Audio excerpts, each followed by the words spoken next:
Well, hello, and welcome to the second episode of the Wheeler Report.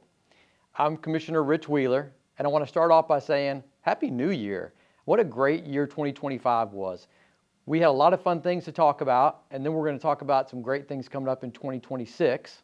Today, we have a very special guest with us, but I'm going to hold our special guest for just a minute so we can get into some updates that you probably saw around the precinct. We're just going to talk about a few things that we did that hopefully is making everybody's life a little easier out there with traffic and mobility. So let's go through some of the things that in 2025 we were able to complete from July through the end of the year. Think about that time frame. You're talking about roughly 6 months. I want to go through the projects that we were able to finish with you. Okay, so a snapshot of what we accomplished since July. We did 7 intersection improvement projects designed to enhance safety and reduce congestion. You probably saw those. We were extending some left-hand turn lanes that added more storage so people could get into those left-hand turn lanes. It also allowed the through traffic to get through the intersection. We also extended some right-hand turn lanes basically for the same feature, but we also created new right-hand turn lanes in places that they weren't already existing. So 7 intersection improvements, 9 asphalt shoulder replacements, projects along major corridors to extend roadway life. 9 projects, that was pretty impressive. Here's where it gets really good. 19 full asphalt pavement replacement projects, including targeted road widening on key corridors. This was fun because a lot of these asphalt roads around the precinct were very small, very narrow, hard to navigate, especially with oncoming traffic. And we were able to widen those just a little bit. We put a nice fog line, restriped them down the side. Now when you ride down those roads, they feel much safer, much easier to navigate. We did 19 of those. And then 18 road pavement rehabilitation projects addressing damaged, aging, and high traffic roadways. Look, man, this is all about the crew. It's all about your Precinct 3 team out there day in and day out on the roadways, identifying projects that needed to be taken care of so you, the constituents, could benefit from the tax dollars that you pay in. And they did a phenomenal job. I'm so proud of our Precinct 3 team. Really, these were all about improving safety, strengthening our infrastructure, and supporting efficient mobility. This is what Precinct 3 does. This is what we're committed to you, is we're committed to your quality of life and making sure that we make the roads safer and easier to navigate. Okay, so lots of things going on in the precinct, lots of great projects that we were able to complete over 2025. We're really looking forward to 2026. But before we get into our 2026 projects, we're going to get into our special guest today. So with us today, we have our former district attorney, Brett Ligon. Ligon. I said Ligon earlier, and somebody corrected me and said Ligon. They're all wrong. It was Ligon. I knew it was. Y'all are all fired. Y'all are fired. Well, because you could look at, okay, it could be the long I, it could be a Ligon. Right, it's just redneck. Everybody else says Ligon. I kept saying Ligon, and I knew I was right. Okay. 3 consonant, 2 vowels. Okay, there you go. You did a good job. So, joining us today is former Montgomery County District Attorney Brett Ligon. Brett spent nearly 17 years serving our community. And today, now, you're going to continue serving our community because you're no longer the district attorney. You stepped out of that role. Yes. Texas has what's called a resign to run rule. So Brett resigned from the district attorney's office after 17 years, and that's a pretty big position to resign from so that you could go run for Senate District 4 in the Texas Senate, which used to be held by Senator Brandon Creighton. Big friend of the show's. We're going to get him on here one day. We love Brandon. So that's a big step, and we'll talk about that later. But today we're going to reflect on that chapter of his career, the work he's most proud of, and some of the experiences that shaped him along the way. Welcome to the Wheeler Report, Brett. Man, Commissioner, thank you for having me. Podcast is clearly your medium. It's not mine. I have said over the years I have a face for radio, and yet this is a mixed deal. You've got to be as good looking as you, but you still have to be entertaining. And I do say hats off to you. I could never be a commissioner. There are too many difficult words that you have to pronounce. Yeah.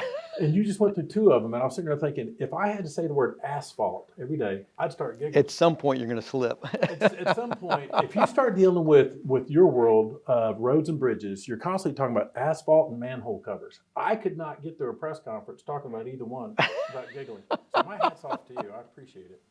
All right, let's get into some of these questions.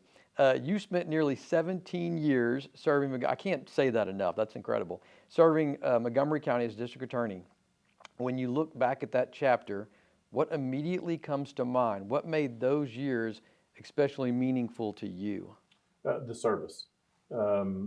I've told people I miss the clowns. I don't necessarily miss the circus. All of it. The people are what made you get up every day and want to make sure that you were modeling the appropriate behavior. Behind the scenes, people know I don't take myself seriously, but I brought a certain passion to the job, a certain seriousness to it. The motto that we had adopted was, "Let justice be done, though the heavens fall." And the motto always meant to be, regardless of the consequences, I was going to do the right thing. And no man is above the law and no man is below the law. So let me ask you, and this just popped in my head. I've never asked you this question before, so we're getting it live on camera. Sure. You've always been in public service. I've always been in public I mean, we're talking about an attorney. I mean, look, good lawyers can go out and make some money, right? Yes. I mean, you could go out and make some money. Yes. You've always been in public service. I started as an intern at the Brazos County District Attorney's office. I had graduated from Texas A&M.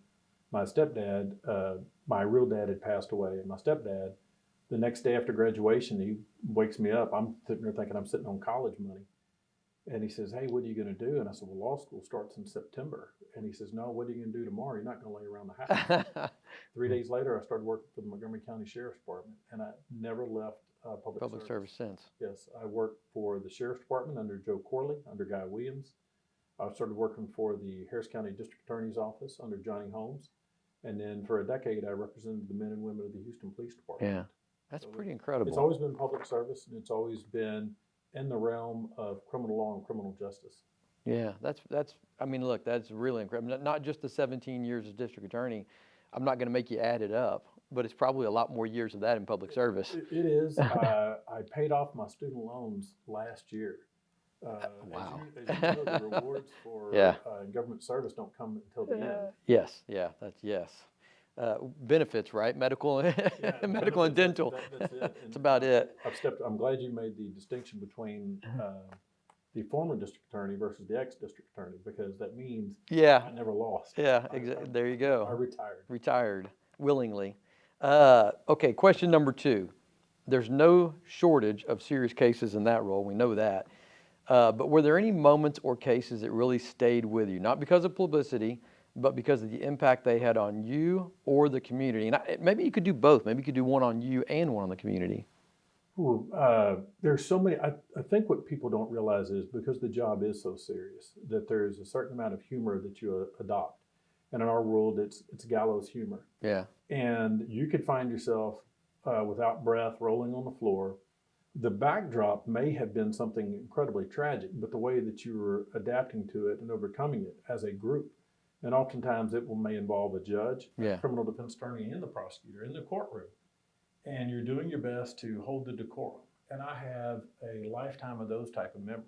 And those are the ones that tend to surface. I reached out to a judge a little while ago to see if I could tell. Oh, did he answer?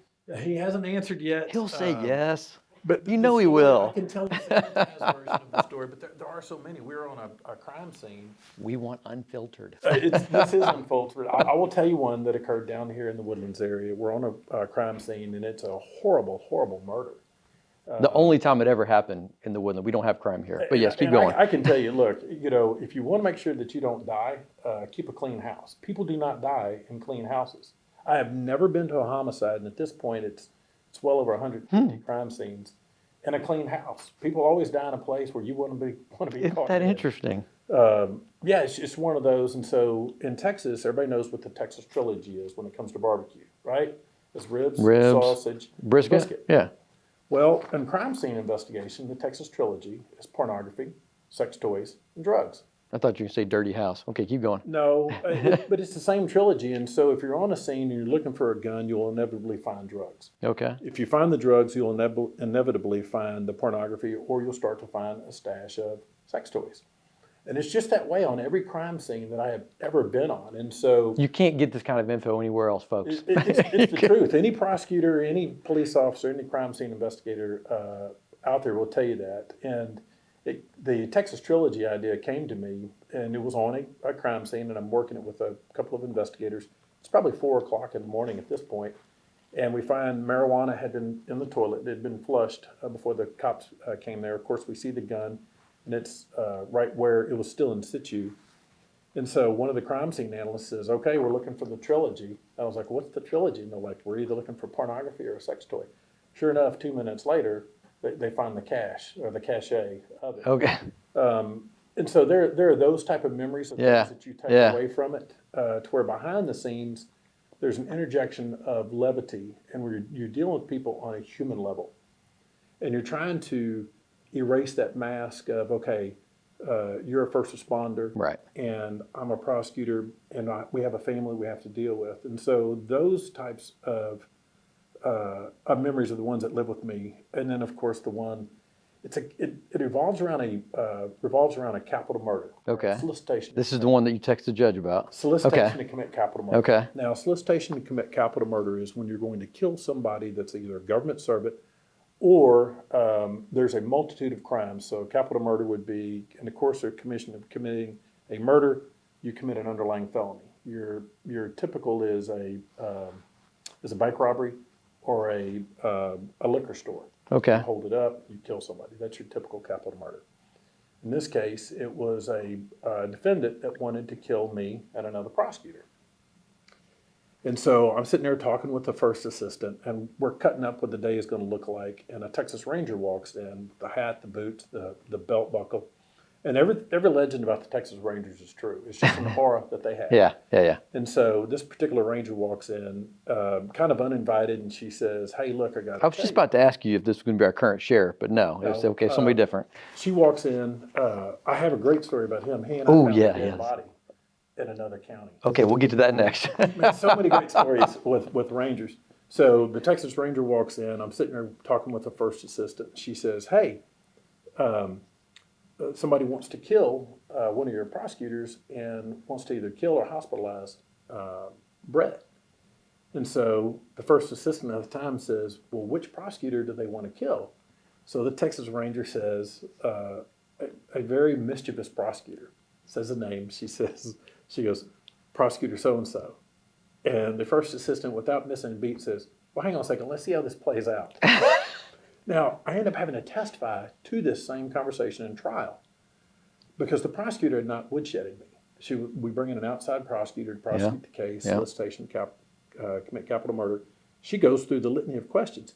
Hey, when did you first learn about it? I was like, oh, you should not have asked me this question. I'm in there with the first assistant. And I said, well, I was talking to the first assistant when it occurred. And they said, well, what did they say? And I said, well, he said, let's see how this capital murder turns out. And it was a moment of levity, once again, in a trial in which the defendant has either died in prison or is still currently in prison. So, backdrop of seriousness. Yeah, with some a little humor. levity behind the scenes. And, So I'm it was full of- curious, how did they find out about it? Was it like an email or some kind of a? It was the prosecutor that was the original target. It was during the murder spree that was going on in Kaufman County. And so this particular defendant thought that she could kill me and another prosecutor or kill the prosecutor and put me in the hospital under the light of the Kaufman County murders. There were 4 counties that were heavily involved in a federal investigation. It was Montgomery, Harris, Kaufman County, and Galveston County. And so we were all 4 potential targets. We had the FBI involved and the Texas Rangers involved, those types of deals. She was mad at this particular prosecutor. She wasn't even mad at me. She was just going to kill me or have me hospitalized just as currency of the realm, to make it look like it was all tied into those capital murders of that elected DA and that first assistant. How many times over your career did you get death threats? Oh, quite a few. Yeah. Quite a few. That's a lot to live with, to know that that's going on. Yeah. Yes, It is, but you end up doing what's called a threat assessment. And so when people Yeah, how are just- real is it? How Yeah. real is it when people are mad and they're upset Yeah. and they're not really mad at you? So if you take a strong position on possession of marijuana, for example, you'd have somebody in that email and they say they're going to kill you. Well, maybe you are, maybe you're not. But if I see you coming, I'm going to shoot you first, right? And so you would have a standardized response after a Yeah. while, do the threat assessment, and you'd look at the criminal history. If it's somebody within the jurisdiction, you'd send law enforcement out to speak with them. And there were more than enough that were mad and upset, and not specifically mad at me, but mad at the system, or mad what have you. And I had always taken the role that I've got enough maturity. You don't want to make people that are really popping off, you don't want to turn them into criminals. Right. What you want to do is say, Yeah. Get them to reevaluate the situation. Yeah. Did you really mean that? Yeah. Yeah. Because I'm here. Yeah. Let's go to gas. Yeah. If that's what we're going to do. Luckily, I don't have anybody threatening to kill me because I didn't fix the pothole. So that's a world we don't live in. Yes. Let's go to the next question. Number 3. What are you most proud of from your time as district attorney? When you reflect on your work, what makes you feel like that's something worth remembering? Outwardly, the public-facing portion of the district attorney's office, I would say that the work that we did on behalf of all victims. When I took office, there was a question within law enforcement: should you be more reformative, focus your attention on the defendant and integration into the community? And I doubled down, and my response was always going to be: this office is led by victims, and it is a very victim-centered and very victim-driven mentality. I like that. Yeah. And within law enforcement, you kind of have that flexibility to say, this is my Gandalf moment. You shall not pass. Yeah. If you harm somebody, There's a lot of people that don't understand what he just said there, but if they don't understand Lord of the Rings, then they're not going to understand. It's a bridge and Yes, it's a bridge, staff and yes. Best closing argument ever heard, Judge Phil Grant, and we're in trial on another solicitation to commit capital murder, and he pulls that line out because he was talking about the line between civility and incivility, talking about the line between barbarism and good community relations. And he stakes his staff in the ground. He says, this is a line you shall not pass. And I still get goosebumps to this day because he and I are both kind of nerds, but yet in the moment in time, it was like Thor's hammer. Did anybody in there know what he? Of course. Yeah, of course, that's we're awesome. all of that generation. You said something a minute ago that kind of piqued my interest. You said you used the term outward, meaning outside the office, like what the outward appearance is. What's something about the district attorney's office that the average citizen doesn't know goes on? Like something behind the scenes, something you do or something that happens that like we all know the district attorney prosecutes people for breaking crimes, right? Or breaking the law. What's something that goes on at the district attorney's office that the average person watching just wouldn't even know that goes on? Oh man, the pranks. The pranks are real. Yeah. And the pranks can get out of hand, particularly when they're on one prosecutor or another. Whether it's somebody that doesn't paint their office all the way so that when you have a door open, you can only see a portion of the office. And when you close the door, you can see that there's an actual door painted out, not of the same color. This actually happened, apparently. All these things happen. But the inward facing would probably be the family time, the communal time, whether it's the Halloweens or the Christmases. It's that type of thing that made the office a real office. Yeah. And had the opportunity. And so I would say behind the scenes, treating people in a way that you would want to be treated and investing in their careers. Judge Grant and I, as the first assistant, we had a theory that most of the prosecutors there were going to go out and they would either become judges or criminal defense attorneys. So we took this acorn approach, which was we knew that we were creating the next generation of very, very, very good criminal defense attorneys and the very next generation of judges. And so if you look on the bench now, Judge Patty McGinnis. I say it all the time. You have the Bill Belichick go in our judicial system. As I look at how many people came from directly from the district attorney's office from Brett Ligon as channeling your inner Bill Belichick. Yes. That's how many? How many? You focus on the process and you don't focus on the results. And so we would tell people all the time, wins or losses, You get all the credit for the wins. I'll take all the blame for the losses because I want to celebrate your victories. My shoulders are big enough. And the two things that we would always preach as prosecutors is preparation and presentation, because those are objective. As the elected district attorney, I can say, did you have your PowerPoint prepared? Did you issue your subpoenas?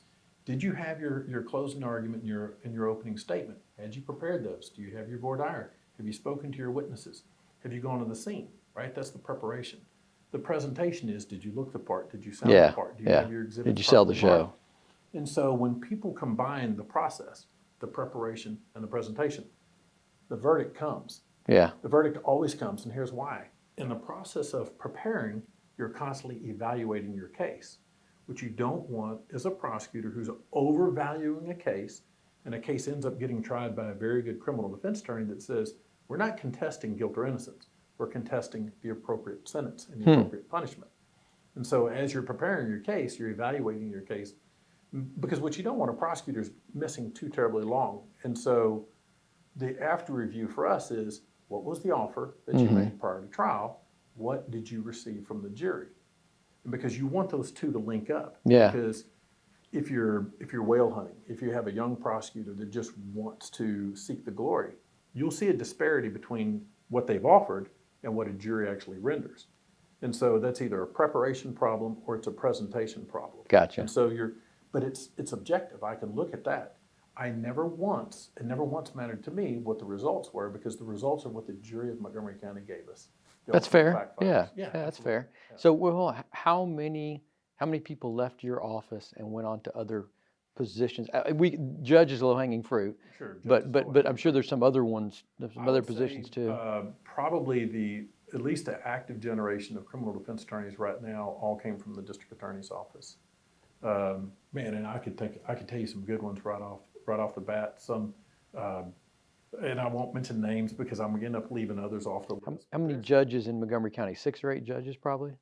At least that, yes. And then even on the civil side. So, for example, one of my favorite judges, Judge Vince Santini. Judge Santini is a civil judge. You just picked a favorite. That's like picking one of your kids as your No, favorite. The reason I call Vinny or Judge Santini out is because Judge Santini is board certified in criminal law. He was a district court chief as a prosecutor. He did civil law for 1 year and then ran for office. And when it came time to have some support, it was the support of the district attorney's office, the DA, the sheriff, and law enforcement. And yet, he's a civil judge, yeah. Right. Yeah. And so, man, when you have the opportunity to know that on a very high end, high ethics, high integrity, high motivation. Yeah. And so most of the prosecutors that you'll deal with, and Mike Hawley, now that is a guy I would give up. We're going to get him on here one day. He's an interesting cat. You should. Yeah. Major Mike Hawley. Yeah. Google Major Mike Hawley. Yeah, he's got some stories. Board certified, triple degreed, a true American hero. Yeah. And he is. I was so proud when I laid down the sword and the governor appointed Mike Hawley as the DA. It was probably one of the proudest moments of my life. You know something I didn't realize about Mike Hawley until I got to know him a little bit better here recently? He's pretty funny. Mike is funny. I'm telling you, behind the scenes, Yeah. I would start my day within his office. He would give me the death and dying report. And so every morning it's the same way as the commissioner. You have the decisions that only you can make. Yeah. And if you're doing it right, all those decisions are bad decisions. They all suck. Yeah, you don't want to put your people in the place to have to make that decision. Yeah. Because if they're easy decisions, if you're making easy decisions as a department head, then you've got the wrong people below you, because the easy decisions should have been filtered out. Yeah. And so my death and dying report would be notice in the morning of tragic incidents overnight, decisions that had to be made, and then information that I should have that wasn't necessarily actionable. And it would help condense what the day, and so I'd start the day with him. And it almost always either started with a dad joke or it started about something insightful. What people don't realize is Mike, I thought I was the most well-read person that I had personally ever met until I met Mike Hawley. Well, he doesn't even have a TV. And if you can make a death and dying report funny, that's saying something right there in and of itself, right? Yes. Okay, so real quickly, kind of let's rewind a bit. It says, what originally drew you to law and prosecution? In other words, kind of give us the Cliff Notes version of your. Some of y'all don't even know what Cliff Notes is. We survived through college on Cliff Notes. Yeah. Y'all most of y'all don't even know that now you have the internet or AI. ChatGPT. we just talked about. Yeah, we were using Cliff Notes, which Cliff was an actual guy, by the way. There was a guy Hey, that Cliff's notes. Cliff's Notes. Yeah, exactly. And he passed away, I think, in like 2001 or something. And I But haven't it's taken any classes since. right, me either. But they still have Cliff Notes. Somebody bought the company. So give us the Cliff Notes version of Brett Ligon. The origin report would be modern hero stories. And so Lancelot, King Arthur, that using your abilities, your skill set, the blessings that you have to do good for your community. And so when my dad died, I was 7 years old, and I was in a world of reading comic books. And as a kid, they'd become very Ooh, I got formative years. a question on that. Keep They going. become very formative years. And so whether it's Iron Man, Captain America, or all the legends of the Arthurian legends, and I wanted to be the guy that would continue to protect the community. And so my entire career, whether it's at the sheriff's department or the district attorney's office, had always focused on the guy that I wouldn't mind if I could take a shot on your behalf and you could go home safe and you could live your life and you could pray the way you wanted and you could play the way that you wanted, knowing that I was capable enough and with my skill set, then I was content with the career at the end of the day. As long as you continued on, then the community of 820,000 people only has 64 prosecutors. And those prosecutors put that burden on them every day. Every day. Every day to become sort of a moving target, a little bit of a shield on behalf of the community. Okay, And so we're crusaders. you're walking into office one day, going in to go be the district attorney. It's a big day as a district attorney, whatever that means. Maybe it's you're actually going into a courtroom. Maybe you're going in to deal with your prosecutors. Whatever a big day for a district attorney is. Which comic book hero would you pick to be? If you could choose one day, you could choose, I get to be a particular superhero this day, costume and all. Who would you pick? I would say Captain America. Okay. My staff would say. Yeah, why? Why would you pick Captain My America? staff would say the Hulk. Well, no. They're saying that you are the Hulk, not that you would pick the Hulk. The reason the Hulk is because Bruce Banner, the secret to Bruce Banner was he was always mad. Because they'd say, how do you manifest? And he'd say, the secret to me is Yeah. I'm always mad. I'm always mad. So That's I'm right. always ready for Yeah. a fight. And that's the thing that people got to realize about me. When people challenged the authority of the state of Texas, or they'd think they were going to confront me publicly about something, I would always say, well, now you've chosen the time and the place. Where the Hulk comes out. Where the Hulk comes out. Right. And so if I believe that I'm right and I'm speaking on behalf of the victim, you Yeah. weren't going to bully me and you weren't going to bully the state of Texas, whether you're the NFL, whether you're the Catholic Church, or whether you're another local official. Now, why would you have originally picked Captain America? You said Captain America first. The shield, the costume, the story, Steve Rogers, the soldier. I loved everything about Captain America, and I loved everything that I thought that he stood for, that one person could make a difference in his community. Well, I would say literally a life of public service. You've lived up to that. So, man, thanks for coming today. Thanks for sharing some of those stories. I think we could have got a little more, kind of get a little deeper, but we'll keep the episode in check time-wise. But those were some fun stories. We might have to have you back here again one day and get some more stories out of you. Listen, before we let you go, we want to give you a few updates on the horizon. Coming up for the week for the precinct, we've got the Robinson Road widening project. So Robinson Road widening project, for those of y'all that don't know, Oak Ridge North, City of Oak Ridge North, just completed their intersection improvement at Robinson and Hannah Road. So now it's 4 lanes, going to traditional T intersection, signalized, the whole 9 yards. So look, what we're going to do is we're going to take Robinson Road and we're going to go 4 lanes almost all the way out to Imperial Oaks. It's going to have to neck down to 3 lanes at one point.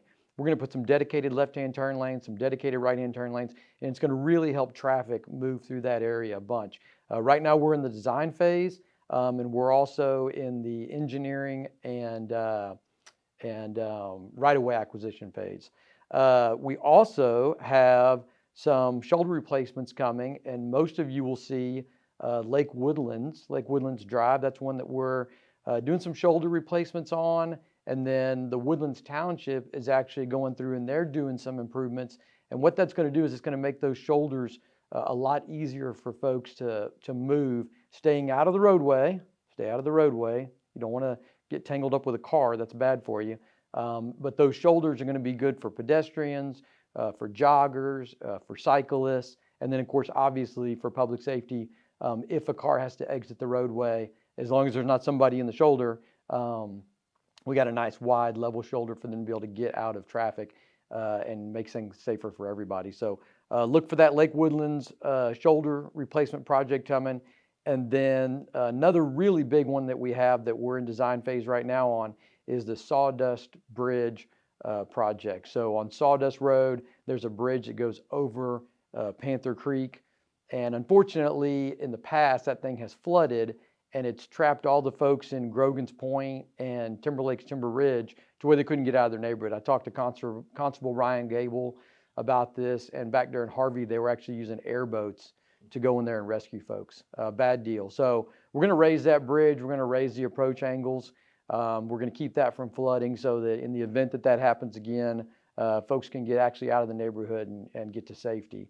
Listen, if you have any ideas for future episodes, if there's anybody you'd like to see on here, if there's anything you'd like to see us talk about or hear us talk about, please email into the precinct and let us know what your ideas for future episodes would be.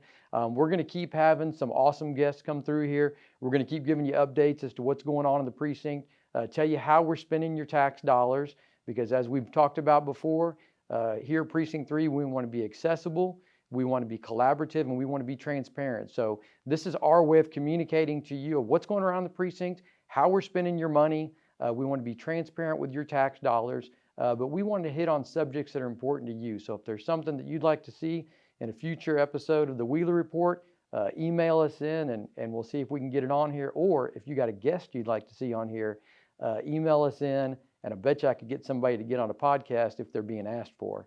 So with that, we're going to wrap up episode 2 of the Wheeler Report. Thanks so much for tuning in, and we'll see you next time. Thanks, everybody.